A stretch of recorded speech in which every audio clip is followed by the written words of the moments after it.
right. Uh, what's up, everybody? I think there's at least a handful of you in here, so um, good to see you all. Um, I've got nothing super important to say here. There's about a 20-second delay for those of you that don't know, so if you ask me a question and I don't seem to immediately respond, it's probably because the delay is taking its time. So, all right. Well, hey Pedro, how's it going? Good to see you here, man. If you guys have questions, just feel free to send them in to the chat, and I'll answer them as they come in. But yeah, otherwise, that's all I'm here to do. Answer your questions if you have any.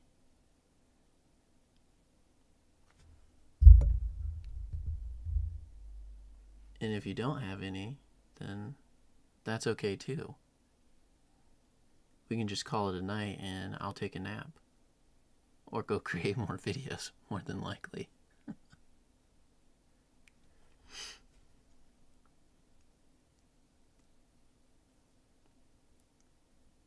What is that in the background in the top right corner?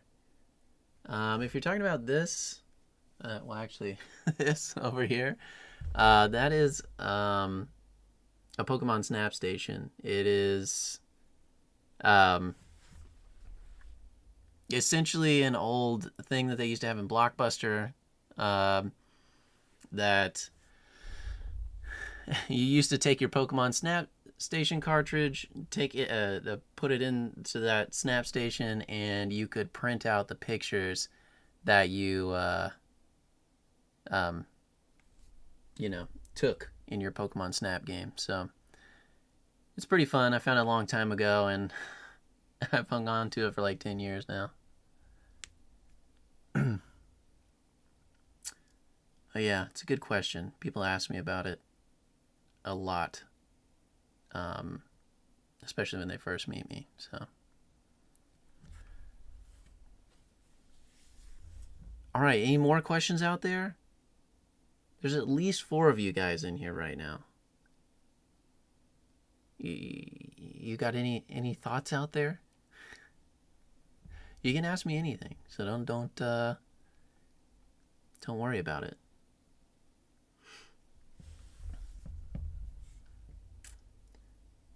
I did just get done creating a couple new episodes for this Apex Masterclass, so you'll see a couple of them go up tomorrow, at least scheduled dates for them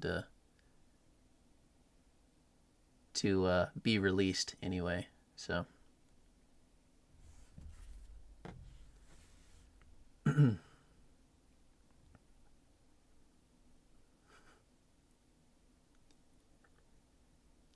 yeah, man, no problem. I'm glad glad to be making them. I've always wanted a course like it available. Went into some more detail, but yeah, I'm hoping I'll get done with the Apex Masterclass by October or November or somewhere around there. The whole thing. Hopefully before then, but we'll see. I'm glad to be focusing on it again. What happened to me? Why was I gone for so long? Yeah, I mean, it was mostly just I needed a break. I'd been doing a lot of work stuff, a lot of video stuff, and a lot of other things too. And every once in a while you just gotta relax for a minute. Otherwise, what I was seeing is I was creating the tutorials, like I was creating the platform events tutorial, which I never finished doing, although I did a lot of it, and the Apex test class tutorial that I did also quite a bit of, and I just noticed, that the quality had diminished. I was not, I guess, feeling it as much as I had previously, and so I just kind of decided I needed to take a break for a little bit, because the last thing I want to do is release a bunch of videos that were, not what they should be, and not what I wanted them to be, and not what you guys deserved out there. So yeah, the break was good, but I think I'm good now, and I've been making a lot of videos. I got burnt out on watching too much Seinfeld and 30 Rock every single night, I guess. Do you think I'm ready to take the PD2 exam and super badges? Honestly, you know better than me, but if you're doing any more of my advanced tutorials, and you're feeling even moderately comfortable in some of them, then you'll probably be okay in the PD2 exam and the super badges. If I'm going to be completely honest, I did not particularly think that the PD2 exam was very challenging. Now, I mean, I know I've done this for a long time, but I thought it'd be a little bit more difficult than it is. What I will say is it focuses still quite a bit on visual force. So if you're not familiar with visual force, then get familiar, because I think it's about 25% of the questions on there. So thankfully, my first couple of years were a ton of visual force. So yeah. You might be ready. Give yourself a shot. You never know. It's, as long as you're practicing and whatnot, I mean, studying for the exams is a pretty good thing. You'll figure it out pretty quick, I think. Thanks for your response in Discord earlier on the domain class for creating new S objects. Looking forward to the more advanced videos again. Yeah, I'm looking forward to them too. As much as I want to do the introductory stuff, because I think it's important to have like a full series that goes from nothing to something more advanced. I gotta say, those videos are a lot more. They're both challenging and boring, I suppose. Like I want to make sure I do them right. So it's challenging to go back and really, really, really think about how to explain a very simple concept like the static keyword to an audience that has no background at all, right, in that. So, yeah, they're a little bit challenging, the more beginner courses or videos to make, but yeah, I'll be happy when we get to design patterns and unit testing and more of the object-oriented stuff, and CI/CD and version control and all that kind of stuff. So, yeah. As a new person, I have a hard time thinking about having to learn Aura and Visual Force for Salesforce exams.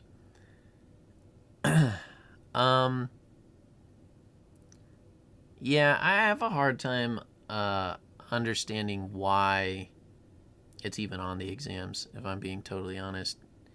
I mean, I understand that lots of orgs use it, and you should know Visual Force and Aura, because it is heavily used still. But the fact that it makes up so much of the PD2 exam is, I don't know. I think they should change that. But I had a hard time with return type avoid. Yeah, return type avoid is a tricky one. The first time you look at it, you're not quite sure what it's doing. I know a long time ago, 12 years ago, 13 years ago, something like that, when I was really first getting into software development and I saw void, I had no idea what it meant, and it was pretty confusing. But yeah, I don't have a video on void. Maybe I should. I think I discussed it in the methods video that I created, but I never thought about that one. It's been so long since I was introduced to it, I didn't even think that maybe people would struggle with that concept, but yeah, it's good to know. There's definitely value in the beginner level content. Many solutions are made much easier when you understand the fundamentals. Yeah, I mean, there's just the reason that I wanted to make the beginner stuff is because, you know, I'm in charge of 17 developers currently, right? And I've had to train tons of developers, and it was always interesting to me the things that weren't known, the things that, you know, if you're in another tech stack or something, would likely, not always, but they would likely be known, like what the static keyword is, or what a ternary operator is, or you know, whatever else. There's tons of different things out there that people came to me, and I was like, kind of a little bit surprised. I mean, it's fine that you don't know things. I'm very glad when people do ask me questions. Actually, it's one of the things I always ask people to do. But yeah, there's a lot of people that are developers that unfortunately don't have the fundamentals. They came from an admin background, which is good and admirable, and you know, I'm not trying to discourage in any way, but understanding those fundamental concepts of software development it will make your job easier, you know, and it'll make you a better developer. So yeah, as much as the beginner videos are, you know, not the most exciting or stimulating or whatever for me to make, I know that they're very important, and so I want to make something free out there for people to be able to use. I call those protos methods. Interesting. All right, I reached the end of the comments. You guys got any more questions out there? There were a bunch of you for a second. There was like 7 people for like 3 minutes, and now we're back down to 4. I guess I'm not as engaging as I maybe am in my videos when I'm live. Even then, though, I think most people only last about 7 minutes on the videos, and then I think there's like a 66% drop off after the first 6 minutes. Only about 25% of people make it to the end of my videos most of the time, which I get it. They're long videos sometimes, but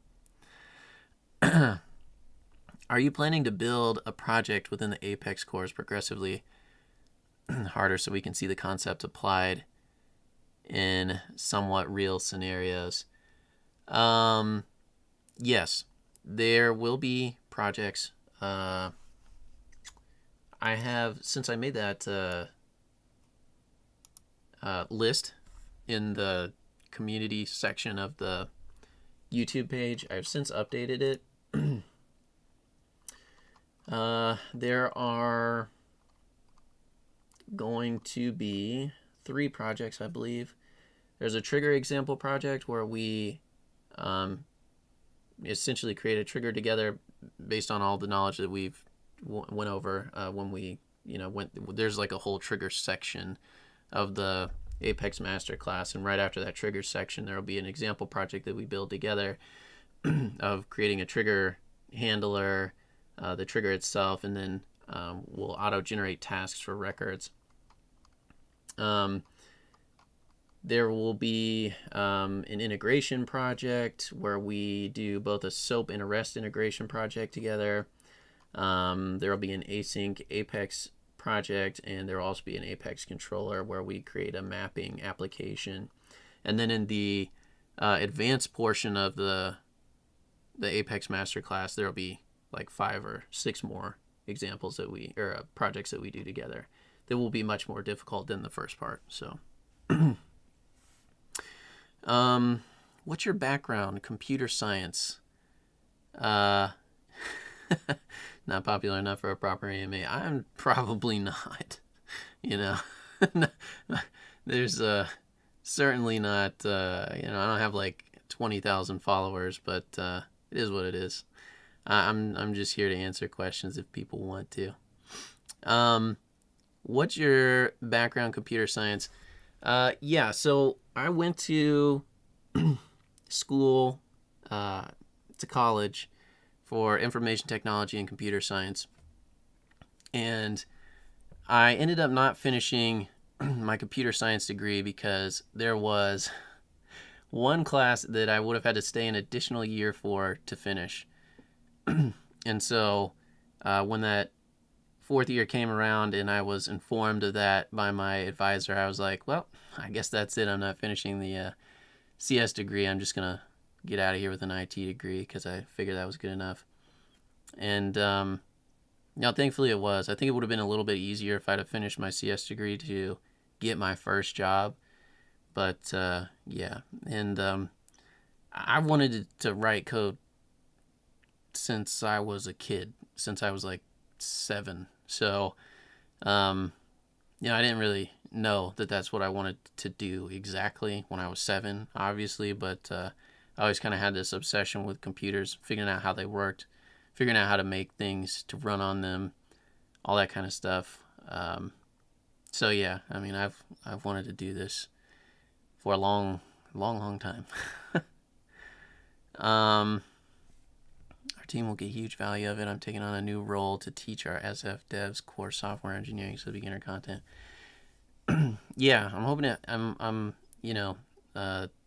I'm hoping that this master class, this Apex class anyway, and then the LWC one that I hope to do afterwards, I'm hoping that it is used in that way, right? Because there really is no free resource like that. There are some paid resources, but there's nothing out there that is free that kind of guides you through everything anyway.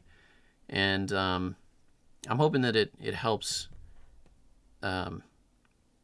businesses or individuals or whoever just kind of ramp that up a little bit easier and quicker, because it can be challenging to train people, especially if you're just using Trailhead.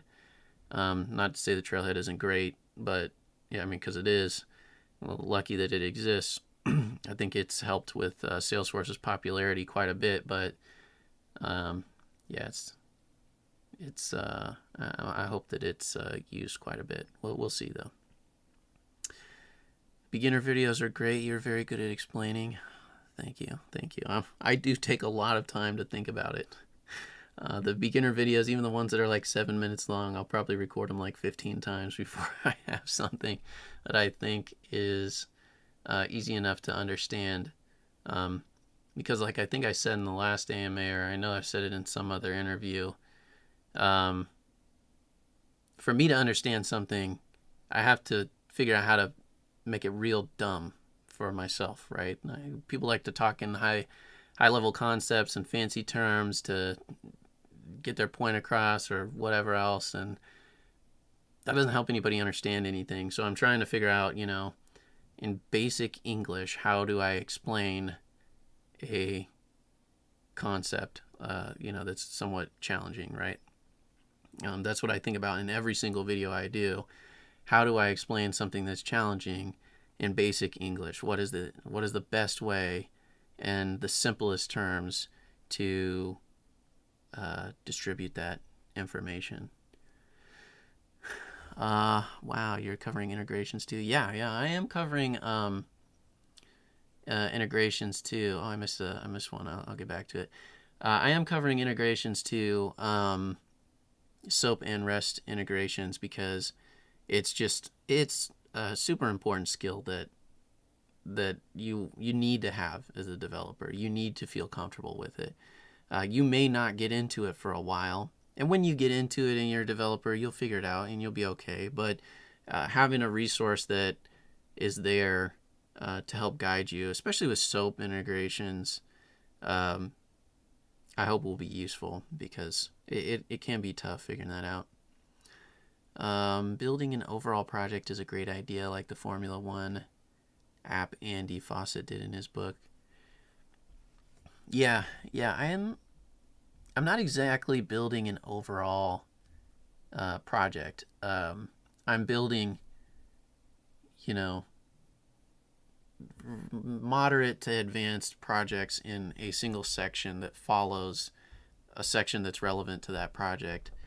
So my plan is to keep them semi-tied together so that they're, you don't like get completely disjointed from one project to the next and it's all confusing. But hopefully they're at least close enough that, they're useful. I'm stuck on a super badge, and I know there's answers online, but I really don't want to look and copy and paste. I'm stuck on pseudocoding my way out. What should I do? Here's what I'll say about super badges. You can get the right answer and it be wrong. So, for instance, one of the Aura super badges I did, and it just it didn't like my answer because I used the const and let keywords for my variables. When I changed them all back to var, it worked. What should you do? To be quite honest with you, if you have already done the work and you genuinely know that you've tried to do it and you have run your code and you believe that it's correct, then look up the answer, and figure it out. And honestly, sometimes, people learn in different ways. Sometimes it's better to find an answer and reverse engineer it. Sometimes my brain actually works better that way. I find a piece of an answer or some of an answer and I reverse engineer it, and then I understand it better than if I had just tried to struggle my way through something that I didn't understand in the first place, right? So, yeah. I'd say don't be afraid, but don't just copy and paste the whole thing. Like, look at it and change it to work or be better in your version than what you found. Oh, hey Steffi, my fiance joined here for just a second. Hey. Where do I see flows fitting into your arsenal? I am planning after the LWC class and the Apex class to do an admin class as well. And it's going to be an admin class that's focused primarily on developer things that you need to know. But flows will be in there, and I'll cover all of them.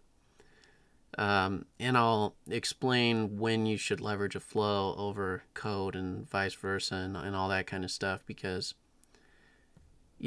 as you can probably tell from the one video I did that was like why clicks are bad for your work or something like that. I don't remember. I'm not the hugest proponent of flows. They have their place and they should be used, but they are overused.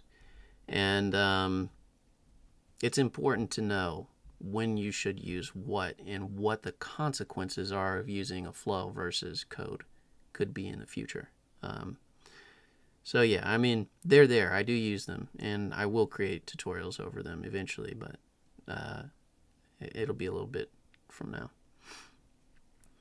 Do you think the future clients will demand to use as much as possible? I might have said something earlier, and I think the question is, do you think future clients will demand to use flows as much as possible?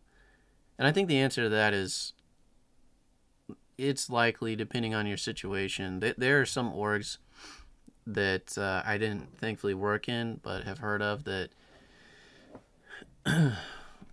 only want you to use configuration-based development. I think that is a poor choice, personally.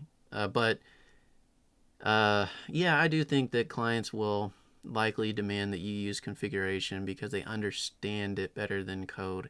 And unfortunately, just as there is bad configuration, there is also bad code because people are, either inexperienced or lazy, or they just can't think about the future when they're coding, and that's just as bad as if you just did a bunch of flows. There's so much more and better stuff that you can create with code, but if you do a bad job, it doesn't really matter whether you use flows or code. Trailhead is impossible to learn to code. Yeah, I kind of agree. There's some good stuff on Trailhead, but it's not exactly the place I would go or even really suggest to go to learn how to do development. Learn Salesforce and a lot of configuration-based stuff, absolutely, but code, it's not its strong point. They want you to learn test in one module. I'm not sure what that means. Like they want you to learn test classes in one module. I think that's what you're saying. Yeah, they simplify it too much to the point where I think they unintentionally pass on a handful of bad practices in a couple of Trailhead modules that I've looked at. In general, again, Trailhead is great, but sometimes, especially for code, it's really not its strong point. Is SOAP still a thing? I thought everything is REST or older systems it's required. No, yeah, SOAP is definitely still a thing. Everything is not REST. It's definitely a hybrid. SOAP you will see less often than REST integrations, but SOAP is particularly useful in a lot of systems where you want to essentially pull a lot of records or update a lot of records at once. REST is not really designed for that or good at it. I think now with Salesforce's composite API, you can update up to like 200 records at once via the REST API. But that's not the case with a lot of REST APIs. Also, the SOAP API in Salesforce specifically, like calling to Salesforce's SOAP API, might also be overlooked because the bulk API exists for Salesforce, which, in a lot of scenarios, renders the SOAP API less valuable, I suppose. Can a scratch org be created and also have users on it so that devs can test with different profiles and so on? So they can. They're I can't remember whether this is a plugin now or not, but there are ways to. Yeah, I think it is. I feel like it's on Bob Buzzard's blog or something. I forget where I got it from. But yeah, there's a plugin where you can essentially like pull in data into your org or into your scratch orgs when you're using it, and I will eventually. It is way late in that Apex Masterclass series. I will eventually get to that and talk about data loading into scratch orgs and whatnot. But yeah, it is possible, but it's not. I don't think it's built in. Seeing your video about scratch orgs and unlocked packages, I agree with you. But for example, if we have different business units working on the same objects, how will you separate that? This is a good question. That's a great question. How will you separate different business units working on the same object? This is where the magic of understanding how to write really good code comes in place. Smart code, I should say. And a handful of other things, but it's a little tricky, right?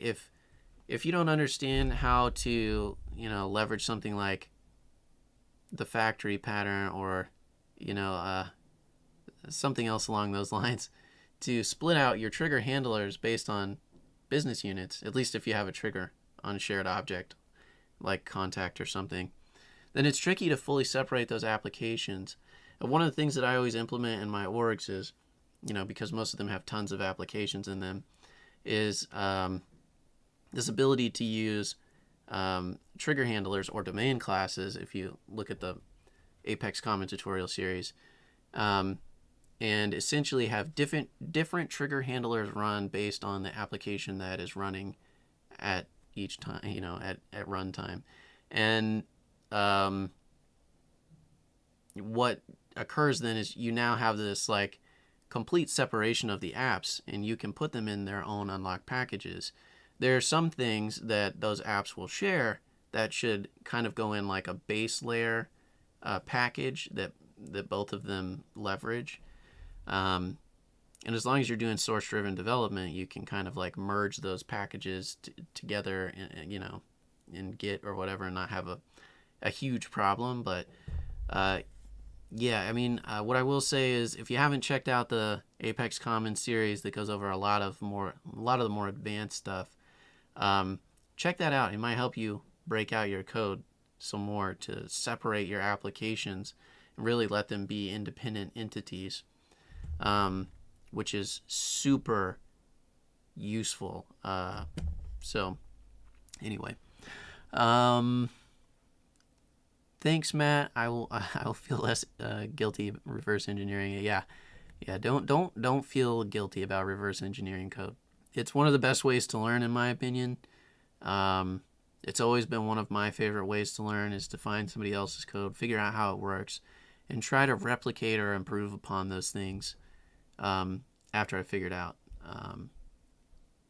most things in general are done that way. And I'm not just talking about code. The chair you're sitting in, the desk you might be sitting at, the computer screen that you're looking at.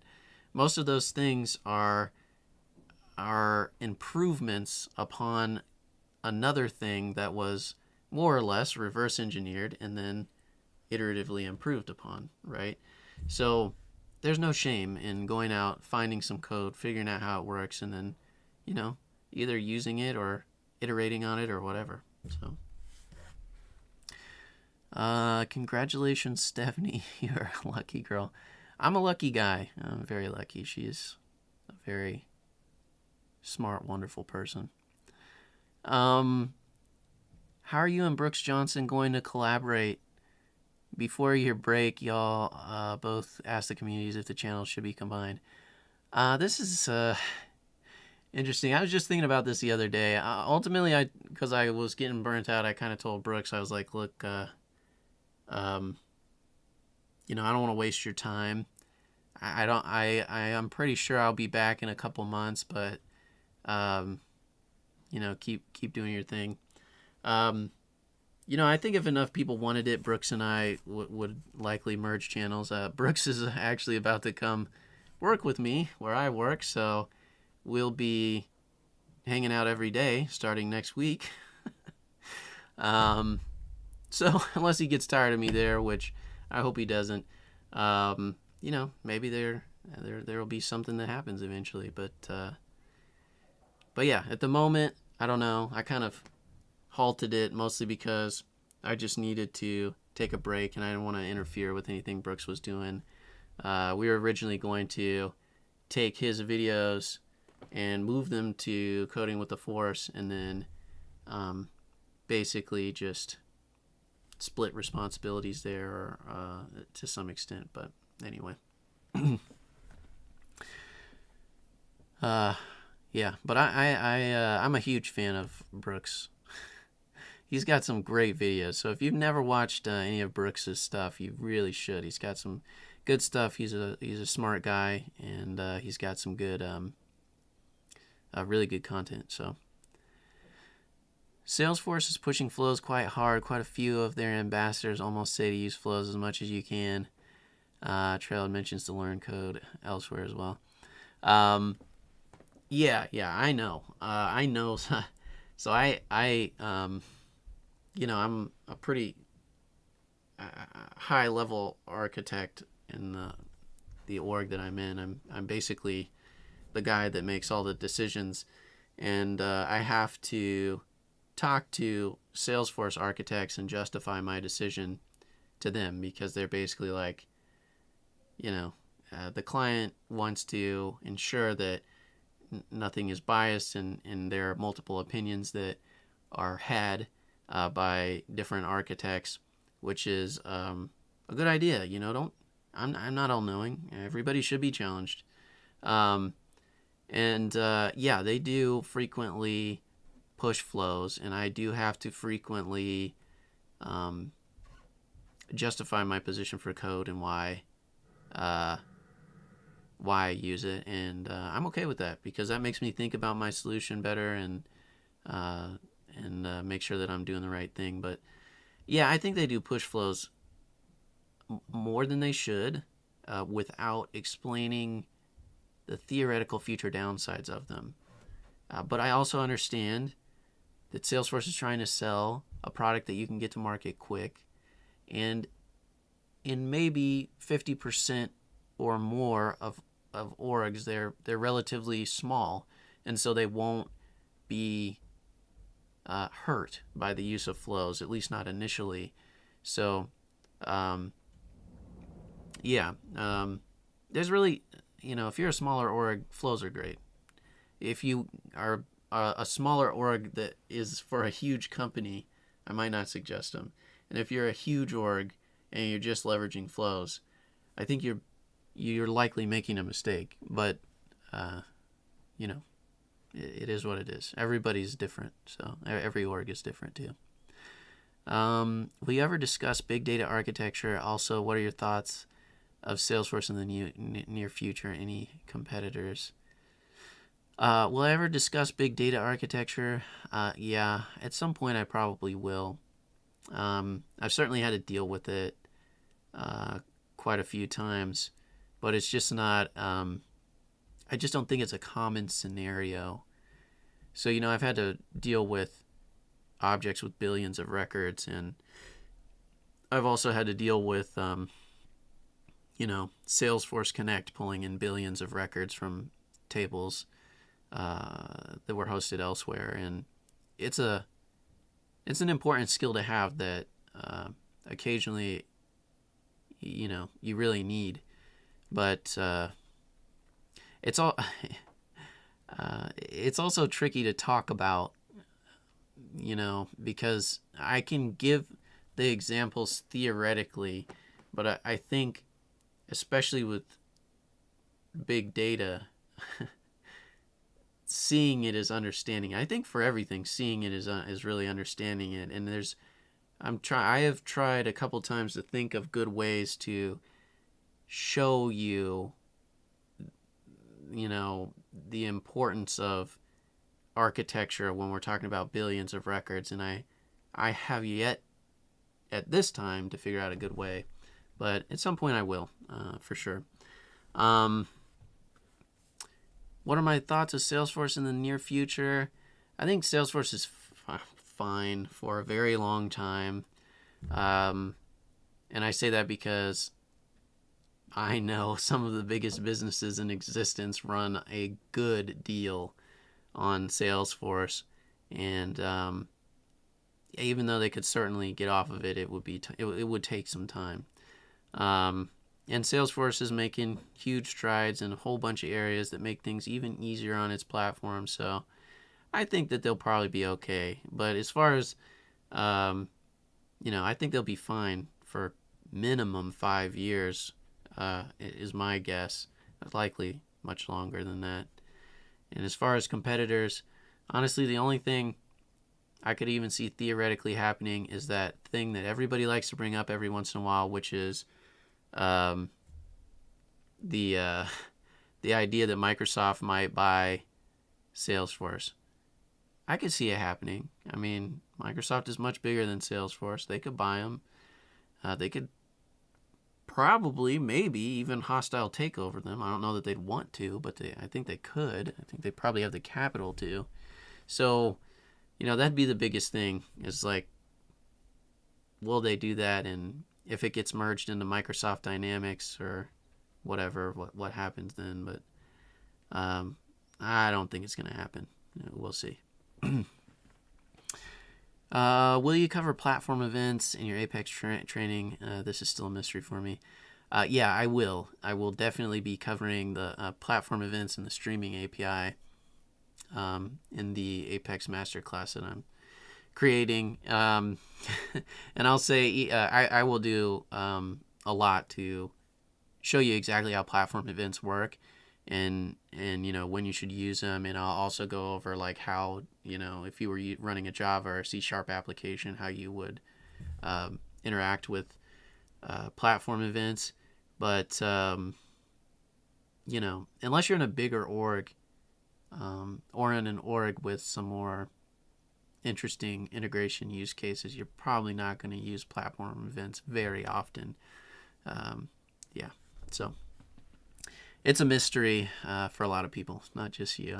I promise. It's a useful thing, but they just don't talk about it enough or have enough on it, and it's not used super frequently in orgs. Thoughts on the AI that generates Salesforce code created by Salesforce? I'm not entirely sure what that is, unless we're talking about like the velocity stuff.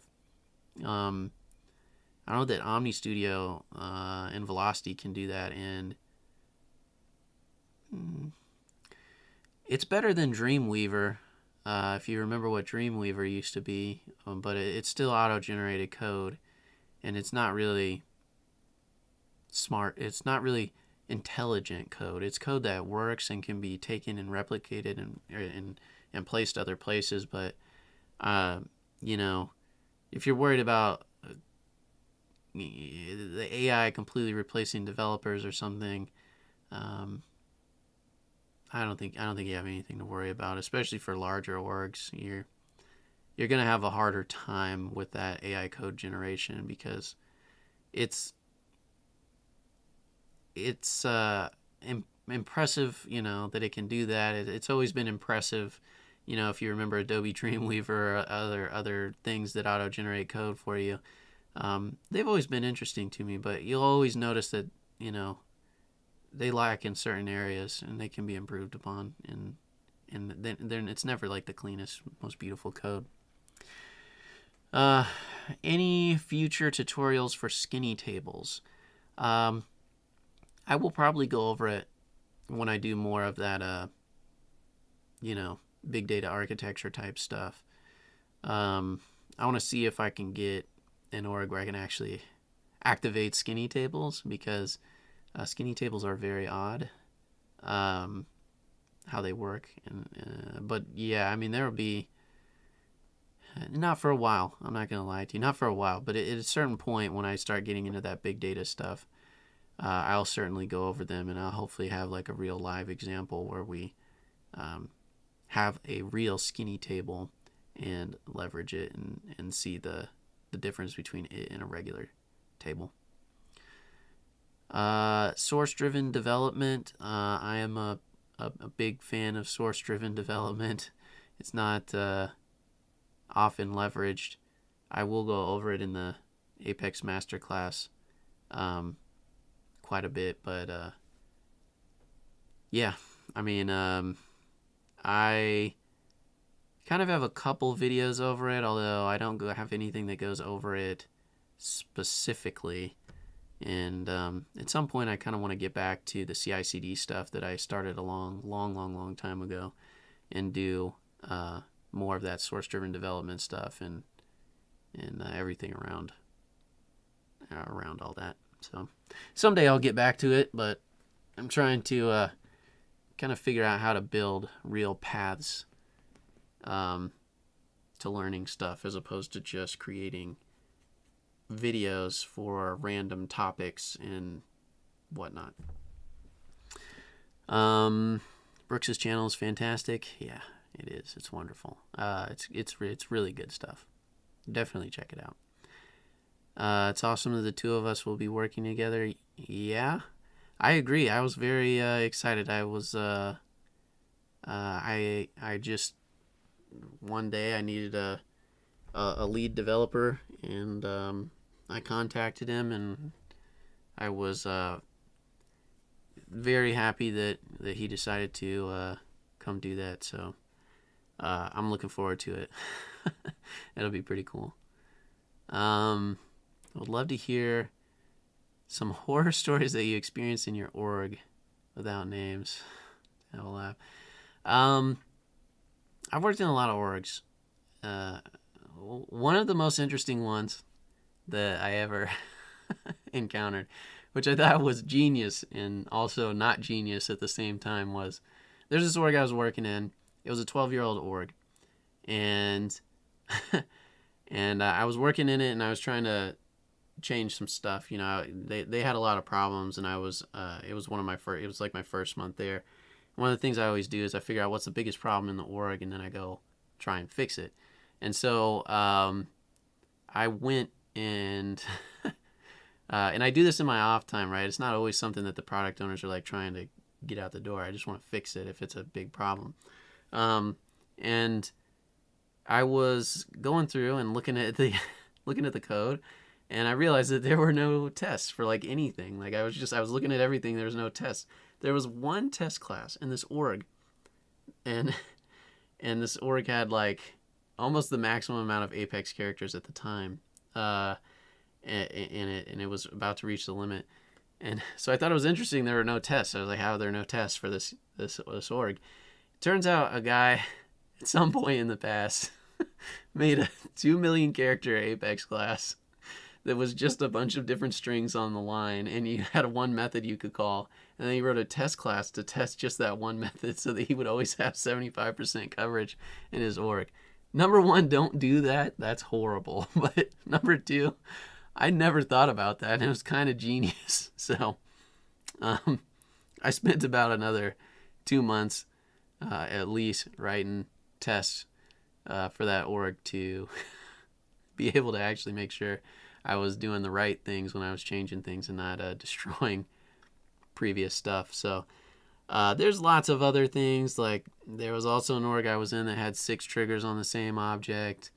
I've seen a quintuple for loop, as in a for loop and a for loop and a for loop and a for loop and a for loop. Don't do that either. There's been a lot of things, but yeah. I've also seen a method. If you didn't know, you probably don't. I don't know that I've ever explained it in videos. I like to keep my methods around a maximum of like 30 lines of code, so that they're very easy to understand and easy to change and all that. And I once came across a method that was like 1,700 lines, and you know, it can be much worse than that. But I thought like, wow, how does anyone know how to change this? But anyway, there's a lot of stuff. Is your company currently hiring Salesforce devs? What has been your experience hiring for the SF dev role? How do you typically structure your interviews? Those are all good questions. Yeah, my company is pretty much always hiring Salesforce devs. You guys might know, but I work for Accenture. I work on the federal side, so I don't work for, like the private sector companies. I work for the federal sector, and yeah, I mean we're always hiring. Like literally every day, there's probably a new developer, a new need for a developer, because Accenture has tons and tons of contracts, which is nice. As far as what my experience has been hiring for the SF dev role, it's tricky. Most of the time when I'm hiring, I'm the guy that interviews the more adept for the more higher level Salesforce developer roles. So more adept developers, or they're supposed to be, or whatever else. And I won't lie to you, my interview is only 30 minutes long. I don't ask people to write code in front of me. I don't think I need people to write code in front of me for me to understand whether or not they are good at their job and they are who they say they are. Essentially, I have a list of questions that I essentially scale up or down or keep the same skill level of question based on how you respond. So you basically get a varying, question tree from me. It's all planned out. I've interviewed, hundreds of Salesforce devs, so I've had a lot of time to think about what to ask and how to ask it based on what I'm hiring you for and all that kind of stuff. And it's interesting. What I see is probably 75% of developers don't even know some of the fundamental things that they should know if they're interviewing for the more adept roles, right? Again, if you're an entry level or even intermediate, you probably don't need to know all the things that I'm thinking of here. But if you're an adept developer, you should know things like what's the difference between let, const, and var, right?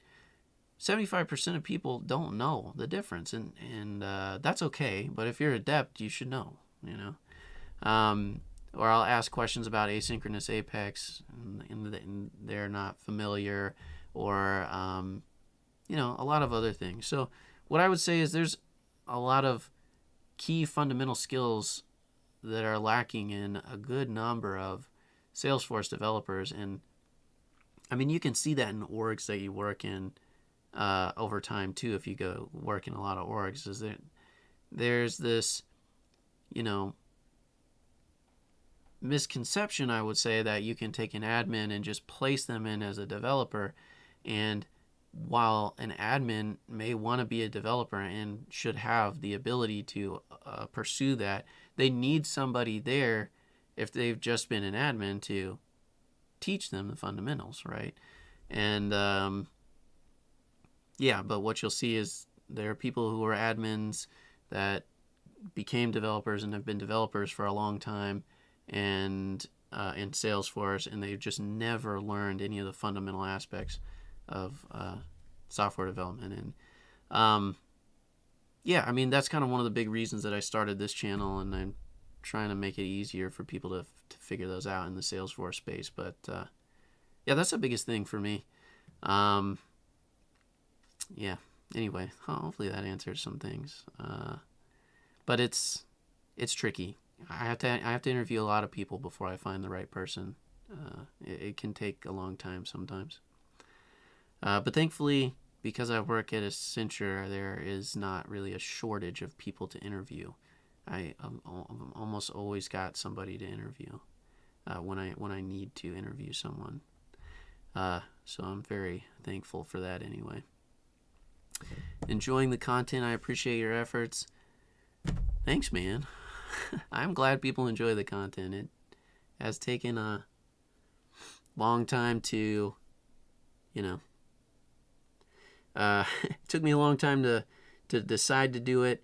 I am still very surprised every week that people want to watch it. I'm surprised that there are 8 people in this chat right now. The fact that, I get hundreds of subscribers every month to the channel is pretty cool. Do you see Salesforce ever moving using another programming language like Python or Node.js for backend? Java is losing popularity for CS students. I assume you're talking about like for processing the Apex side of things. And my answer is I feel like no. But I'm not the guy to ask, right? I don't know. Maybe they will, but it's working at the moment. And for those clients that it's not working for, they have now Apex functions, or you can go off, leverage AWS, or you can leverage Heroku or whatever, go off platform for those things that are too slow, in Java. But you never know. Maybe they'll change it eventually, if nothing else, because it's less popular of a language, and eventually it, might be a better choice to move to a different one. but I don't think anytime soon. I'm going to guess not anytime soon. The trailhead for platform events is decent. Yeah, it is decent. The documentation for platform events is actually not too bad either. But there are a handful of things that are just harder to know that you should deal with, without having dealt with them for platform events, which is really what I want to try to highlight when I go over them. Because with all Salesforce stuff, for the most part, if you go look at their documentation, at least for the mainstream stuff, sometimes like B2B commerce, B2C commerce, marketing cloud, it's harder to find good stuff for that documentation wise. But with all of Salesforce's more heavily used aspects like streaming API and Sales Cloud, Service Cloud, whatever, the documentation is pretty good, but you have to know where to go. And lots of times I don't think people know where to go to find that. And there's also just a handful of things that you wouldn't even if you read the documentation, you wouldn't necessarily understand it until you experienced it, I suppose. But yeah, Salesforce documentation is so much better than most places. So, Copilot that creates code for you. I don't know what that. Maybe that was about something I missed. I don't know what this one means, but I'm gonna go on from now. Maybe you can elaborate on it, and I'll come back to it. Sounds like source-driven development is just normal development. Is it anything more than using a version control system? Yeah, I mean, not really. The main difference is that historically in Salesforce, people didn't use version control systems, which is a shame. I mean, they should. But you'll see in a lot of orgs, even still today, they don't use it at all. And that's just because it was what Salesforce refers to, I think, as like org-driven development, where you create your functionality in your your sandbox org, and then you push it to production through like a change set or something, and or Ant, and then you refresh your orgs using the sandbox refresh, and so you never really have like a version control system or branching or anything. And so there's a lot of devs in the ecosystem that have no concept of version control, like version control at all. And so yeah, I mean, it really is just basically normal development, but it's just a skill that is lacking in a lot of developers out there, I suppose. That's a nice bookshelf behind you. What collections do you have? Yeah, this bookshelf behind me is just got a bunch of video games. I don't really collect video games these days, but whenever I was in college, I used to need money because I was broke, even though I had 2 jobs. And I would go to, I knew a lot about video games. I always loved video games when I was a kid, and I'd waste a lot of time learning about them and all that. And anyway, so I used to go to garage sales and Craigslist and wherever else and find video games that were broken or old and undervalued or whatever, and I'd fix them up, make them look good, and sell them on eBay. And then I'd just keep the ones that I liked, as long as I could make I wouldn't take a loss on what I kept, and that's the remains. So there's a bunch of N64, NES, Super Nintendo, GameCube, PlayStation 1, 2, 3, 4. I don't have any 5 yet, but yeah. Lots of games. I think there's about 1,500 games back there, something like that. So, My favorite console is the N64. It's always been, probably always will be. But yeah, let's see. Don't have a question, but thank you for all your efforts. Your content is awesome. Thank you. Thanks. Like I said before, I really appreciate it. I didn't really expect this channel to take off. I didn't expect people to really even necessarily care that much, but I wanted to build it just because I wanted it to exist, and so it's cool to know that it's helped so much. So yeah, I'm really glad it has. Does Salesforce have something related to AI? Yeah, I mean it's got a handful of things. And the biggest one, I shouldn't say obvious, but the biggest one is Einstein. There's a lot of AI capabilities with Einstein, from chatbots to, what I think there's like image recognition or something like that. I don't remember all the things. I can't say I've worked an enormous amount with Einstein, just a handful of things like chatbots. But yeah, there is some AI capabilities there, and then you could argue, I wouldn't necessarily call it AI, but you could argue that Velocity's Omni Studio auto code generation tool is kind of like that, but it's really more of like it's not AI, it's just code that understands how to build a Lightning Web component from the UI elements that you can mess with. It's not every day that you find someone with your level of knowledge, experience willing to share to people that don't have a strong technical background. I'm sure you'll become really popular soon. Yeah, well, I don't know. I don't know that I'll ever become really popular because I'm not making videos that are for a broad audience, and I'm not making quick hit videos either. I'm not taking the time to,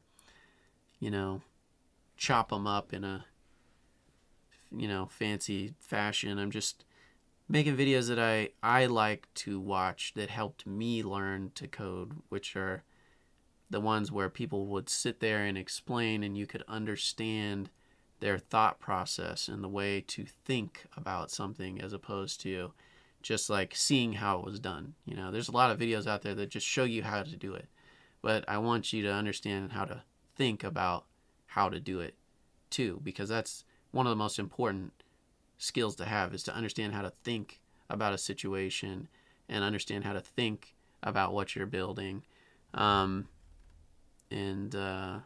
Yeah, so I may not really ever become super popular, but it's not really been necessarily my goal either.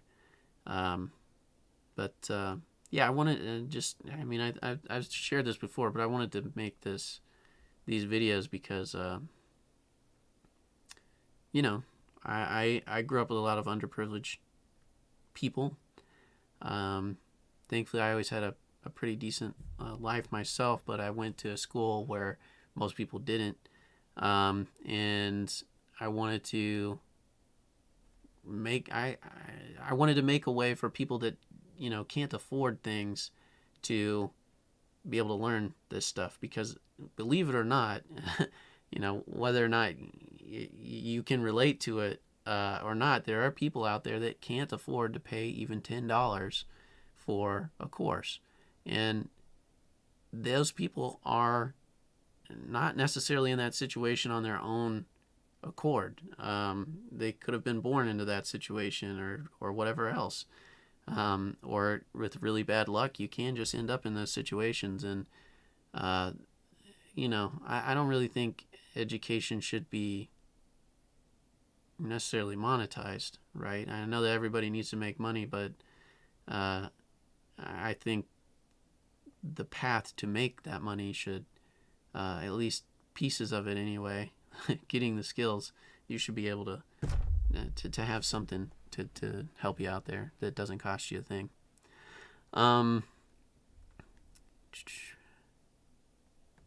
GitHub's Copilot, yeah. Maybe, I don't know. Have you ever tried video game development? Yeah. Oh, hey. Uh, yeah. Have I ever done that? Yes. So I spent about a year and a half doing Unity game development in my spare time.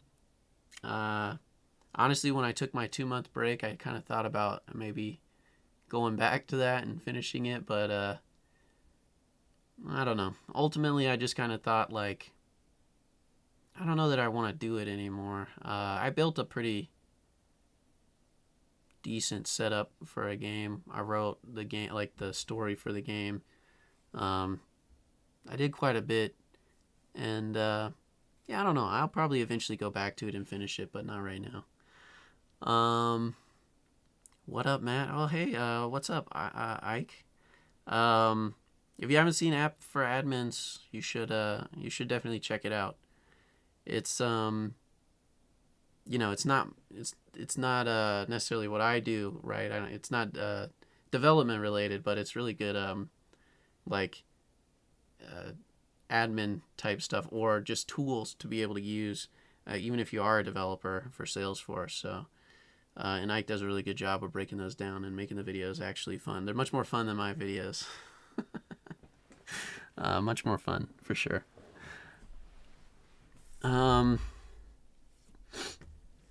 Yes, your method of teaching drove me to make sure I watch all videos, including What is Salesforce, even though I have 10 certifications.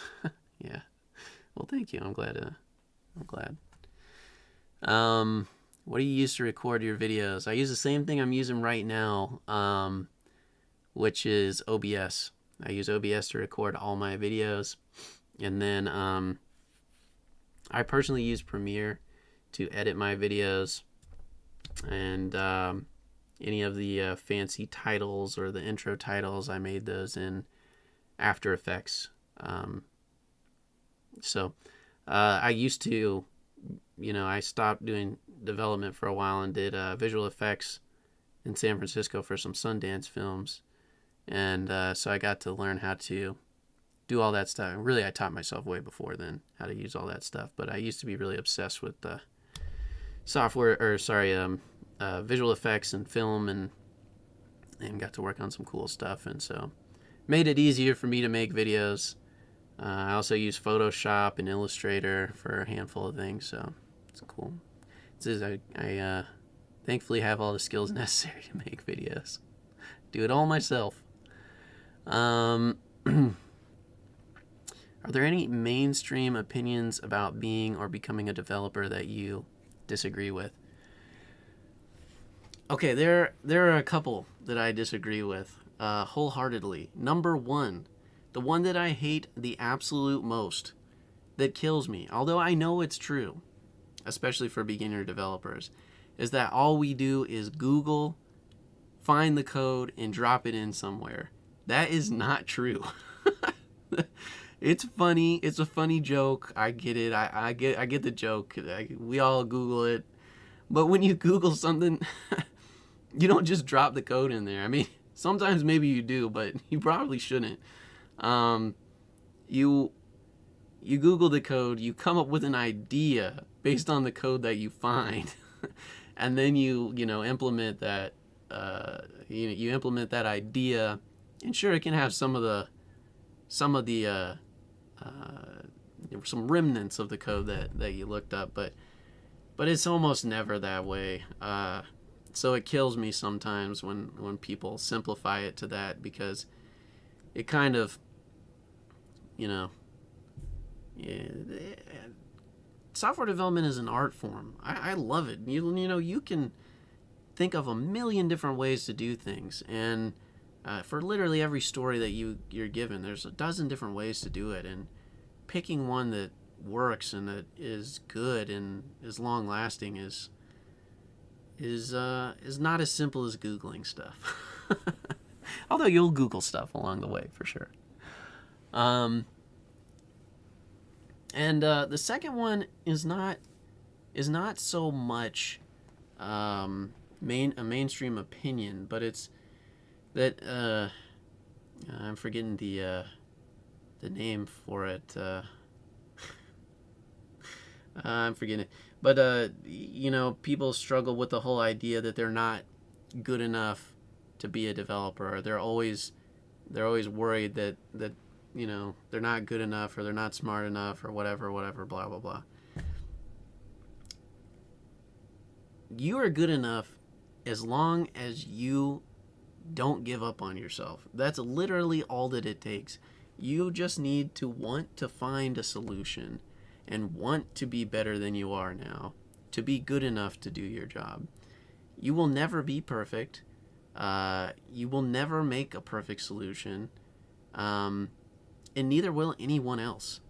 And the only reason that someone is better than you, maybe, is because they put in more time than you. And that is it. So instead of being worried about whether or not you're good enough, just, if you find someone that's smarter than you, that is better than you, try to learn from them. However, it is possible for you to learn from them. Don't worry about whether they're better than you or you're better than them, or anything like that. Or don't worry about whether you have a perfect solution or not perfect solution. No one's going to come up with a perfect solution. So just give it your best go. And as long as you did absolutely everything you could and you learned from every moment you built something, then you've done a good job in my book. So you might get this question a lot, but what do you recommend for beginner coding projects? I don't know that anybody's ever asked me that, actually. I guess people have asked me, how do you begin learning code? And I still, to this day, tell people that the best place to start learning code is this book that I found far too late.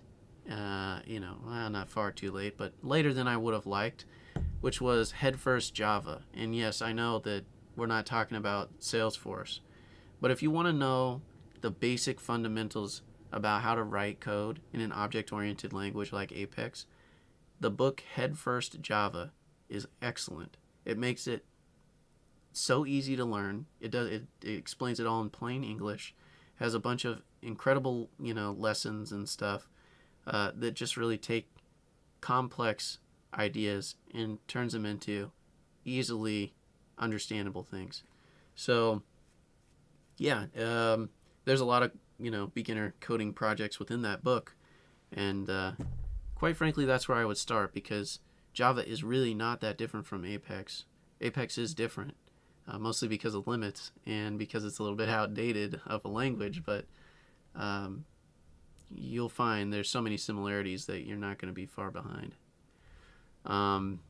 As far as Salesforce stuff, there's a couple things that you can look at out there. Hopefully, once it's all finished, I can say mine, and people will use it a lot, because my hope is to build something much like that Headfirst Java book that guides you from nothing to something as a developer. But there are, there's David Liu's stuff, which I personally think is lacking in a few areas, but in general, based on everything else that's out there, is really good. And then the Dan Appelman book for Salesforce is excellent. That's really the first one that I ever read, and it was a great book. There's plenty more that I think maybe should be covered in that book, but I understand it's it was already a monumental achievement, so it is what it is. I'm just lucky it exists at all. Can I ask you something? What is the value of test classes after code is deployed? How can the business IT team use them in production? Test classes and tests in general are the most useful thing that exists in your org. Whether anybody wants to believe it or not believe it or whatever else, they are the guardian between your code getting absolutely destroyed by eventual updates that will 100% for sure happen, and you know, not having your code destroyed by those updates. Tests serve to ensure, let me take a step back. Every piece of code that you will ever write should be built in a way that can be changed, because it will change. It will absolutely change. As soon as you start writing code, 3 months later, the business will want to change something about that code. It might be big, it might be small, it doesn't really matter. But your code has to be able to change. And if your code has no tests and you change it, then you won't know whether the code that you just altered still does its job right. Your tests ensure that your code still does its job right.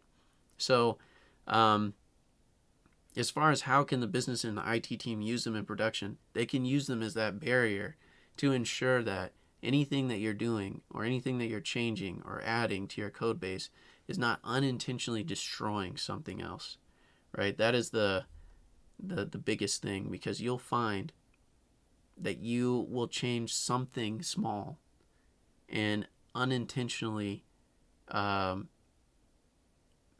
a huge impact somewhere else. So they're very important. Don't overlook them. Don't underestimate them. They're not the funnest things to make, but always make them. It's getting late here.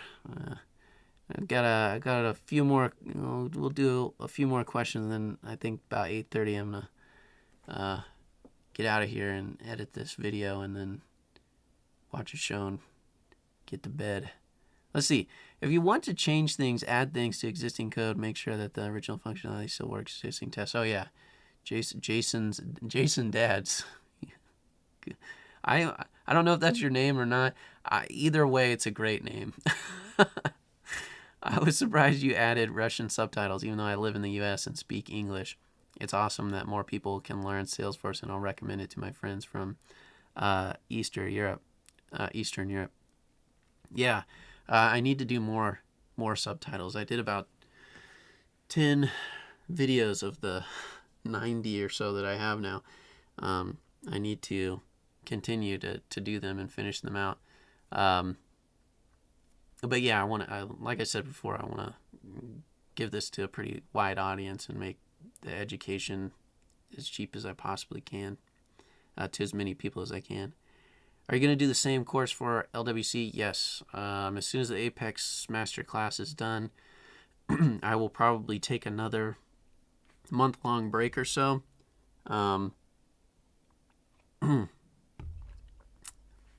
And then I will do an LWC Masterclass, which I already have mostly planned out. But yeah, I'll release the whole schedule for that around the time that I've made, the first handful of videos that are about to be released.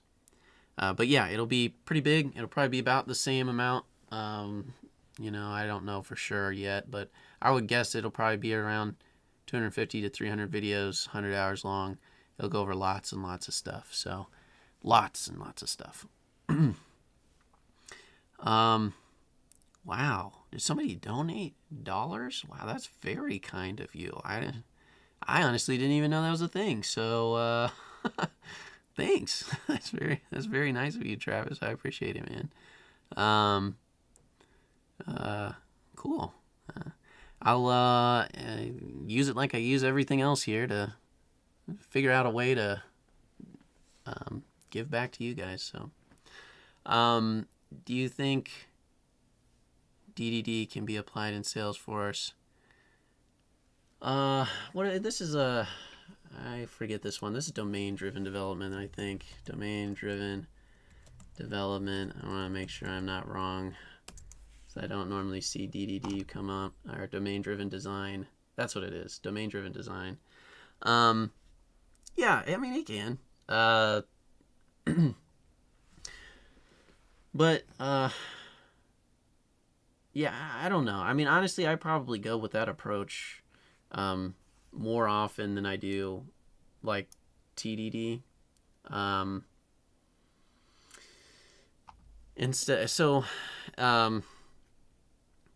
The reason I say that is because I know that a lot of people love test-driven development, and it is great. But my brain doesn't really think well that way. Like, I've tried it, and it just, my particular brain doesn't work that way. So I normally use more of that domain-driven design approach, which for me works better. And I do think it has, I mean, obviously because I kind of use that style of domain-driven development or design, I think it has its place. I think test-driven development is more widely adopted, and probably rightly so. And honestly, I should probably get my mind set in that area. But I've always been more of a, understanding the domain and then doing my development after that. But yeah, I don't know if that answers your question. I think more people would be on the test-driven design bandwagon than domain-driven design, but I'm a bigger fan of domain-driven. Okay. I think both. I will say I think both have their place, and in any tech stack, not just Salesforce, because I think they're just two different ways for your brain to process problems, and to ensure you get a decent outcome. So it all just depends on how you think about things and how you work. Love your videos, Matt. Any comments on using Lightning Web Security versus Locker Service? No. And I I say that because I have not admittedly not looked into Lightning Web Security enough yet. So yeah, when I do, which I absolutely will here soon, then I might have more thoughts on the matter. But I am hoping I hope that it's more lenient than Locker Service, because I'm getting tired of rewriting portions of libraries to make them work with Lightning Locker Service. It's I've got a handful of my own rewritten JavaScript libraries, or not rewritten, but portions of them redone, just so that they'll work with Lightning Locker Service, and I don't have to build a whole new thing just to be able to use it. But that's something that we will for sure go over in the LWC Master class, is how you can use how you can use or restructure a library, an existing JavaScript library, to work with Locker Service. And I'll try to do the same thing for web security too.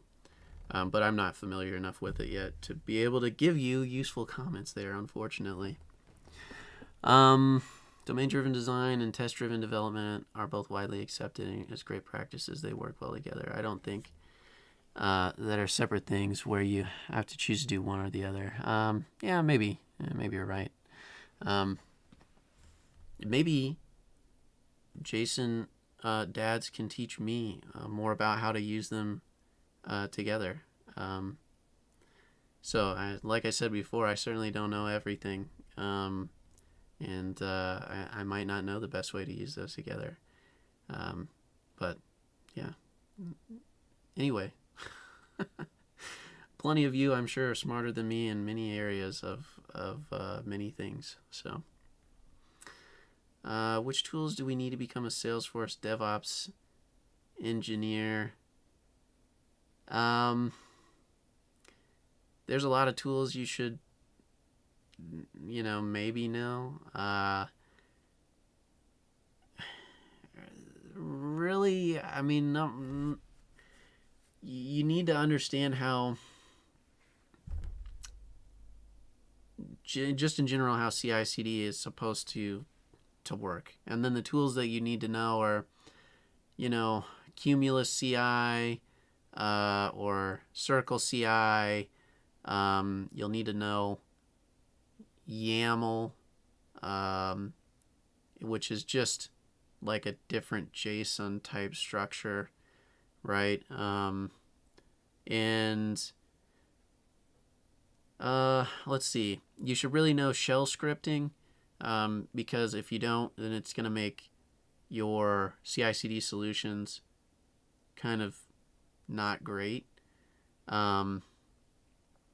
So yeah, shell scripting, YAML. Yeah, I don't know.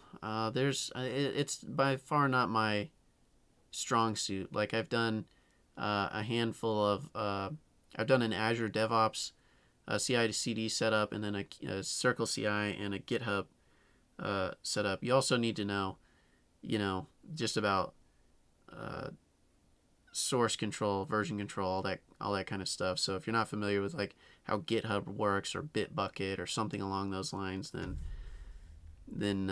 you'll have some difficulty there too. But yeah, hopefully that helps. Anyway, I hope you'll consider introducing code design patterns principles as soon as possible to learn architecture along with code.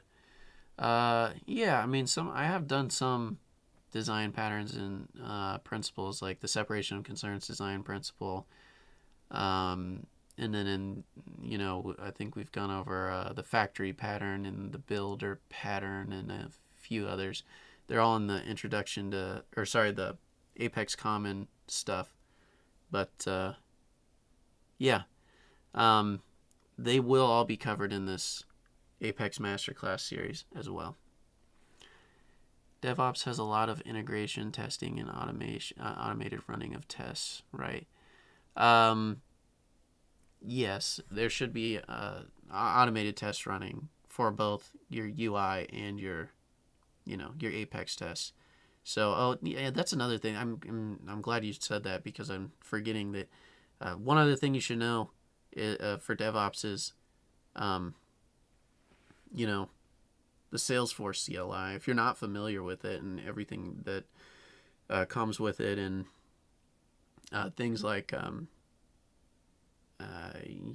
to run the SFDX scanner, which runs like PMD and ESLint to scan the code base, then you should also be familiar there. But yeah, I mean, there's your CI/CD solution, ideally, they don't always, but they should ideally run your UI tests in your Apex tests, your backend tests too. And you can use for UI testing, I don't know that this is necessarily the DevOps engineer's role, although in some cases it might be.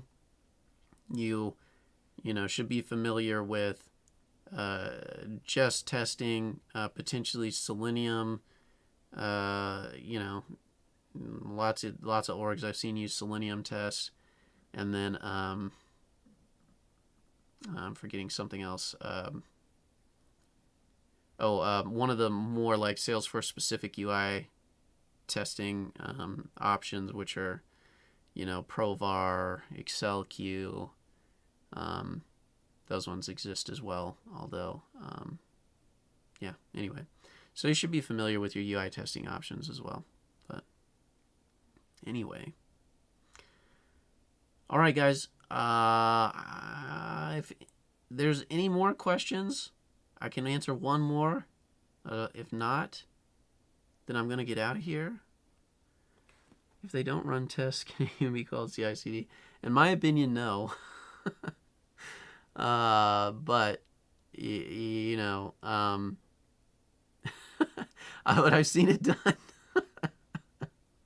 So yeah, I mean, my argument there is it's basically pretty close to useless without tests. But I have seen it be done, and I thought that was interesting. Wow, thank you so much, Martin. I really appreciate it. And of course, yeah, I'm happy to make the Solid series. I knew what the solid design principles were, but it even helped me learn them better, which was fun. Another reason I do like making videos is because when I make them, I go so deep into the topics to make sure that I don't tell you guys something wrong, that I normally learn something myself too. So, yeah. So, Solid Design series was great. Not only was it fun to make, and I'm very happy that it has helped so many people, understand the solid principles, but yeah, it was great for me too, because I got to learn quite a bit more than I even knew. So, happy to see you. Thank you. Hey, yeah, I'm happy to talk to all you guys. I'm happy to be back. So, yeah, thanks for showing up. Thanks for talking to me. All right, these are the last two questions, and then I'm gonna get out of here, because I got to get ready for the next day. Let me see. The questions are: could you describe, please, how your company does a performance review, and how it is supposed to be, in your opinion? Oh, that's interesting. It varies by project to project at my company, and I think it varies everywhere how you do performance reviews. To some extent, I will say some of the things where I work are actually standardized. So, like, I have to, evaluate people based on certain criteria. But I think everybody, even when you have a standardized thing, changes it a little based on what is important, more or less important to them on that standardized thing, or just important in general. So,